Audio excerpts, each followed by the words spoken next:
sitter vi här med Gustav Line, vd för Smartcraft. Varmt välkommen hit. Tusen tack. Kan du börja med att berätta för oss som inte känner till vad ni gör för något? Ja, vi är ett softwarebolag som leverer software till små och mellomstore bolag i Norden innenfor construction. Och vi leverer ju då standard software och ja, det är i huvudsak det vi driver med. Mm. Och vi träffades ju i slutet av februari tidigare i år. Kan du berätta vad som hänt hos er sedan dess? Ja, vi kan ju ta utgangspunkt i tredje kvartal. I tredje kvartal så fortsätter vi en väldigt god resa med god växt. Vi har 21% växt i omsättning. Vi har 31% växt i EBITDA. Och vi har 45% växt i cashflow. Så då har vi en repeterande omsättning på 367 miljoner. Och så har vi ett EBITDA-nivå på 42%. Så vi føler at vi har fortsatt og levert det veldig bra. I tillegg til det så gjorde vi et oppkjøp av Coordination, som er et veldig fint svensk bolag, som holder til i Stockholm. Og de har de karakteristikkene som vi liker veldig godt. Det er veldig fine mennesker, veldig bra, veldig kompetente. Og så har de typisk høy grad av repeterende inntekter. De har høy vekst, og de har en positiv bunnlinje. Så det synes vi väldigt positivt. Mm. Och det släpptes ju en intressant artikel i slutet av september som handlar om hur Gevab gick från 50 till 170 anställda under 5 år. Kan du berätta hur ni var involverade i den här fina utvecklingen? Ja, jag ska ge all ära till bolaget för att ha fått till det. Men det vi gör, det är ju att hjälpa dem att frigöra tid till att göra det de är bäst på. Och det handlar ju om att hjälpa dem att ha kontroll på de människorna som jobbar ute på olika projekt. Det handlar om att ha kontroll på varorna de ska beställa. Och sist men inte minst också ha kontroll på dokumentationen som ska in i projekten. Det är en massa dokumentation runt kvalitet och säkerhet som ska fyllas ut. Och det att få det flyten på detta här elektroniskt så att du har det digitalt per projekt. Det är det vi gör som gör att de kan skalera bedriften sin sån som de har gjort de sista åren. Mm. Om vi då vänder blicken mot marknaden, hur skulle du bedöma att efterfrågan ser ut idag för era lösningar? Ja, det är ju viktigt att säga att construction-branschen är jättestor.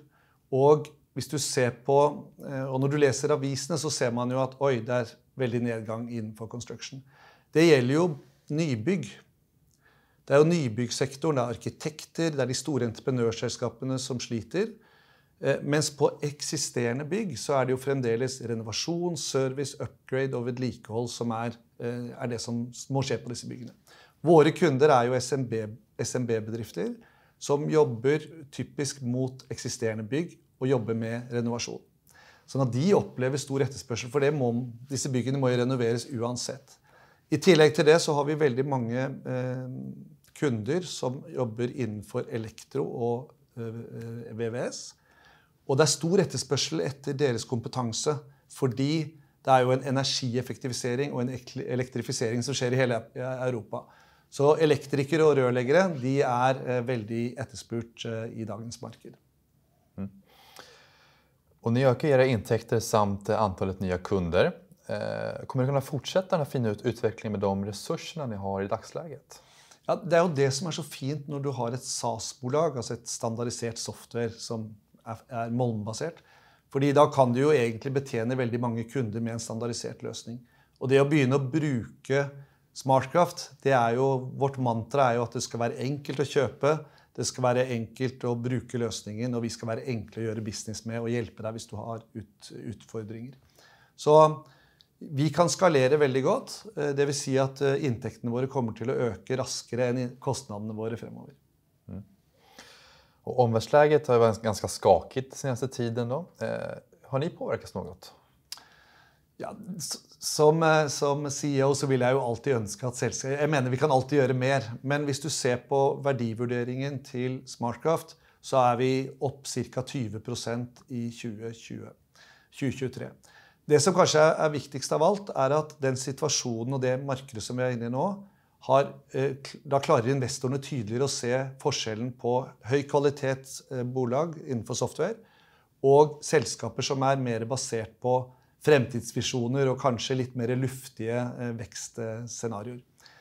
Og det betyr jo at bolag som som SmartCraft, får en bedre verdivurdering, og kanskje en riktigere verdivurdering enn de andre bolagene. Så jeg synes det sånn sett har vært veldig positivt, men jeg mener jo også samtidig at SmartCraft kan få til mye mer, og sånn sett også kommer til å øke fremover. Avslutningsvis då, varför bör investerare kika närmare på just SmartCraft? Ja, for det første så vi jo i en bransje, en industri som enormt stor, en av verdens største bransjer. Og det også en bransje som veldig underdigitalisert. Og det jo sånn at 9 av 10 bedrifter bolag har ikke gode løsninger for det som vi snakker som mission critical, altså ha kontroll på mennesker, varer og dokumentasjon, sånn at de kan sove godt om natten og ha kontroll på bedriften og tjene mer penger og bedre marginer. Så det på en måte et kjempebehov som må løses de neste årene, og det kommer til å skje. Så jo SmartCraft en ledende aktør i det nordiske markedet. Vi har veldig god vekst, vi har gode marginer, vi har høy grad av repeterende inntekter, vi har en veldig lav risiko business model, og vi har i tillegg ingen gjeld, og vi genererer cash hvert kvartal.